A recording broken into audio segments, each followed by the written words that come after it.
Hello दोस्तों। हम लोग जो है मेहनत होगी जीत होगी में स्पेशल एम्फेसिस करते हैं कि आप अपना आंसर बहुत बढ़िया तरीके से तैयार करें। और यही रीज़न है कि हम लोग के यहाँ से 11 to 13 जेपीएससी में 17 स्टूडेंट का जो है वो सिलेक्शन हुआ है। अभी जो रिजल्ट पब्लिश हुआ उसमें हम लोग आपको एक यहाँ पे डेमो आंसर दे रहे हैं। आपको समझ में आ जाएगा कि क्या कारण है कि अपने यहाँ से जो है इतना रिजल्ट हुआ है। ये क्वेश्चन जो है वो भारत की स्वास्थ्य नीतियों की विशेषताओं का वर्णन करें और हाल की स्वास्थ्य चुनौतियों के समाधान के लिए सरकार द्वारा क्या कदम उठाए गए हैं। जो आंसर राइटिंग बैच है वो हिंदी इंग्लिश दोनों में चलता है दोस्तों, और जो साइंस टेक का बैच है वो आपको जून से स्टार्ट होने वाला है। तो देखिए, जैसे कि आप जानते हैं कि इंट्रोडक्शन बहुत ज़बरदस्त होना चाहिए। हर किसी को हर जगह वित्तीय कठिनाई के जोखिम के बिना उन स्वास्थ्य सेवाओं तक पहुँच होनी चाहिए जिनकी उन्हें आवश्यकता है। United nation. उसके बाद भारतीय संविधान के भाग 4 राज्य के नीति निर्देशक तत्व के अनुच्छेद 47 के तहत राज्य पोषाहार के स्तर और जीवन स्तर को ऊंचा करने तथा लोक स्वास्थ्य का सुधार करना राज्य का कर्तव्य होगा। तथा भाग 3 मौलिक अधिकार के अंतर्गत अनुच्छेद 21 प्राण तथा दैहिक स्वतंत्रता का अधिकार देता है, जिसमें मानव जीवन का मूलभूत स्वास्थ्य निहित है। चलिए, ये इंट्रो हो गया। भारत में स्वास्थ्य को विश्व स्वास्थ्य संगठन के अनुसार केवल बीमारियों एवं दुर्बलता की अनुपस्थिति के रूप में नहीं बल्कि शारीरिक, मानसिक और सामाजिक कल्याण की एक पूर्ण स्थिति के रूप में परिभाषित किया गया है।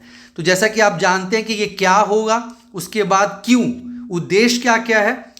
सार्वजनिक स्वास्थ्य व्यय को जीडीपी का 2.5% तक बढ़ाना, संक्रामक तथा गैर संक्रामक रोगों पर नियंत्रण, मातृत्व और शिशु स्वास्थ्य में सुधार, जीवन प्रत्याशा बढ़ाना, स्वास्थ्य सेवाओं की लागत को कम करना, नागरिकों के लिए सस्ती, सुलभ, गुणवत्तापूर्ण स्वास्थ्य सेवा सुनिश्चित करना। उसके बाद देखिए, यहाँ बहुत अच्छे तरीके से जो है मतलब दिखाया गया कि जो भारत की स्वास्थ्य नीति, इसका विकास कैसे हुआ। तो भोज समिति से शुरुआत हुई थी 1946 में। उसके बाद अल्मा एटा डिक्लेरेशन हुआ था 1978 पे, जिस पे बेस्ड होकर अपने यहाँ पहली स्वास्थ्य नीति बनी। उसके बाद जो है मिलेनियम डेवलपमेंट गोल से प्रभावित होकर भारत की दूसरी स्वास्थ्य नीति बनी 2002 में, और फाइनली सतत विकास लक्ष्यों से प्रभावित होकर थर्ड स्वास्थ्य नीति बनी।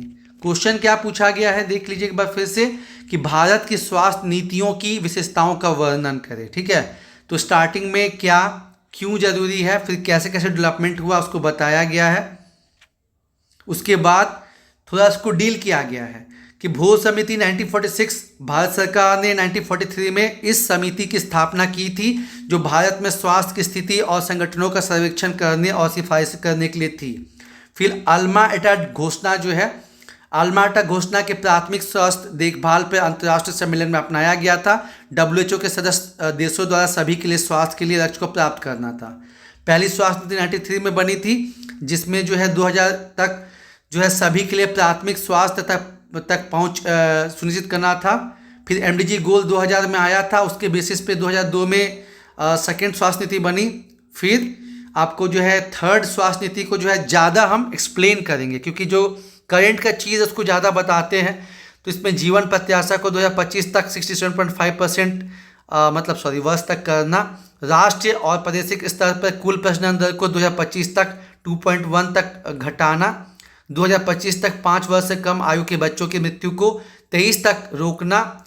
फिर उसी तरह जो आपका मातृत्व मृत्यु दर है उसको कम करना, शिशु मृत्यु दर को कम करना, ये सब लक्ष्य दिया गया है।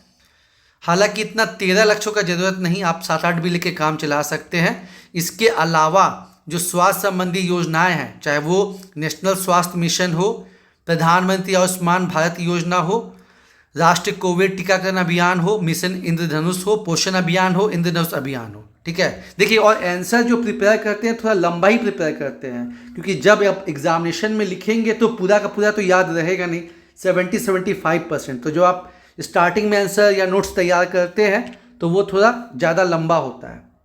अब राष्ट्रीय स्वास्थ्य मिशन, इसका क्या उद्देश्य है उसको यहाँ पे बताया गया है। फिर क्या क्या पहल किया गया है, जननी सुरक्षा योजना, आशा अभियान, राष्ट्रीय डिजिटल स्वास्थ्य मिशन, प्रधानमंत्री आयुष्मान भारत योजना को बताया गया है, मिशन इंद्रधनुष को बताया गया है, पोषण अभियान के बारे में बताया गया है, और राष्ट्रीय कोविड टीकाकरण अभियान बताया गया है। अब ये सब की वजह से होता है ना कि अचीवमेंट क्या हुआ कि जीवन प्रत्याशा जो कि आज़ादी के समय 34-35 साल थी वो बढ़ के 70 वर्ष के करीब हो गई है। जो शिशु मृत्यु दर है उसमें गिरावट देखने को मिला है। जो मातृत्व मृत्यु दर है उसमें गिरावट आई है। भारत जो है वो पोलियो मुक्त हुआ है। उसके अलावा जो राष्ट्रीय परिवार स्वास्थ्य सर्वेक्षण के अनुसार जो आपका TFR है कुल प्रजनन दर वो 2.2 से घट कर 2 हो गया है। और साथ ही साथ आप JPSC का एग्ज़ाम दे रहे हैं तो आपको झारखंड का पर्सपेक्टिव डालना ही डालना है। झारखंड सरकार द्वारा स्वास्थ्य के क्षेत्र में उठाए गए कदम, जननी सुरक्षा योजना, मुख्यमंत्री अबुआ स्वास्थ्य योजना, राष्ट्रीय परिवार स्वास्थ्य सर्वेक्षण 5 का फिर डेटा यहाँ पे डाला गया है। उसके बाद झारखंड का क्या पोजीशन है, हालांकि इतना डेटा याद रखना थोड़ा मुश्किल है आप, लेकिन 2-3 भी डेटा डाल देंगे तो काम चल जाएगा। और उसके बाद चुनौतियों के बताना है, ठीक है। तो चुनौतियों को देखिए कितने अच्छे तरीके से भौगोलिक कारण, जोग्राफिकल रीजन, सामाजिक कारण, आर्थिक कारण ये सब बताया गया है। तो जलवायु परिवर्तन के कारण अतिवर्षा, सूखा की बारंबारता बढ़ती जा रही है जिसके कारण वेक्टर जनित संक्रमण का खतरा बढ़ा है। खाद्य सुरक्षा पे खतरा जिस कारण वंचित लोग को दिक्कत हुआ है।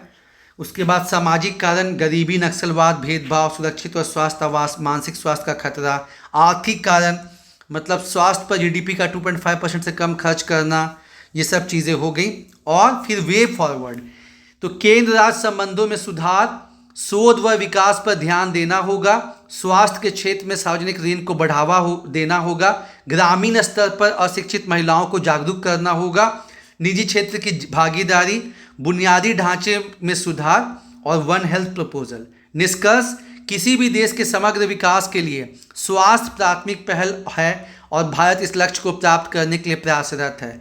भारत अपनी स्वास्थ्य सेवा प्रणाली में सुधार करने और अच्छे स्वास्थ्य में आने वाली चुनौतियों का समाधान करने में महत्वपूर्ण प्रगति की है। अतः स्वास्थ्य क्षेत्र को बेहतर कर भारत 2047 तक विकसित राष्ट्र के सपने को पूरा कर सकता है तथा SDG 3 को प्राप्त कर सकता है।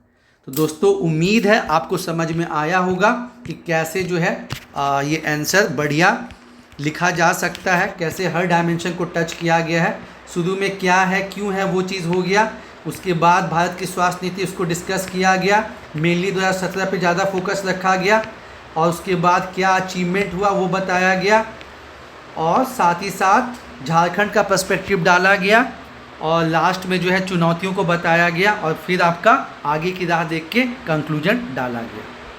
तो दोस्तों जो लोग भी जुड़ना चाहते हैं हमारे मेंस आंसर राइटिंग बैच से, जून से हम लोग का साइंस टेक का बैच स्टार्ट हो रहा है, अभी इकोनॉमिक्स का बैच चल रहा है, वो लोग कांटेक्ट कर सकते हैं 6299319155, क्योंकि आप देख ही सकते हैं कि मेंस में कितना ज़्यादा कंपटीशन हो गया है और 2-2.5 महीने में तो मेंस की तैयारी नहीं की जा सकती, उसके लिए पहले से लगना होगा, तभी जो है बात बनेगा यार।